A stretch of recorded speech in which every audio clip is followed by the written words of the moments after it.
একটি ফুটবল ম্যাচের টিকিটের দাম $500 থেকে নেমে মাত্র $13। আপনি কখনো এমন কিছু দেখেছেন? ঠিক এমনই নজিরবিহীন ঘটনা ঘটছে ফিফা ক্লাব বিশ্বকাপে, যা এই বছর অনুষ্ঠিত হচ্ছে যুক্তরাষ্ট্রে। চেলসি বনাম ফ্লামিনেন্স সেমিফাইনাল ম্যাচের জন্য ম্যাটলাইফ স্টেডিয়ামে ফিফা টিকিটের দাম কমিয়ে এনেছে আশ্চর্যজনকভাবে। প্রাথমিক মূল্য $474 থাকা সত্ত্বেও এখন তা দাঁড়িয়েছে মাত্র $13.4।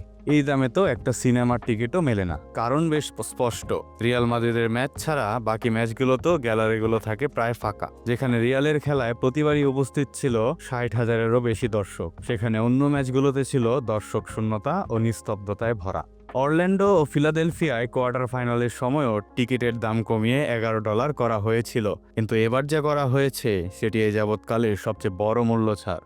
এখন পর্যন্ত একমাত্র রিয়াল মাদ্রিদই সবথেকে বেশি দর্শক সংখ্যা টানতে পেরেছে। ডর্টমুন্ডের বিপক্ষে কোয়ার্টার ফাইনালে গ্যালারিতে ছিলেন ৭৬,৬১১ জন দর্শক। তবে প্রশ্ন হলো, এই বিশাল মূল্য ছাড় কি চেলসি বনাম ফ্লামিনেন্স ম্যাচেও গ্যালারি পূর্ণ করতে পারবে? ফিফার এই নাটকীয় পদক্ষেপ নিয়ে আপনার ভাবনা কি? এত বড় ছাড় কি আবার গ্যালারিতে প্রাণ ফেরাবে, নাকি এটি রূপ নেবে অনেক দেরিতে নেওয়া একটি ব্যর্থ চেষ্টায়? আপনার মতামত জানান কমেন্টে।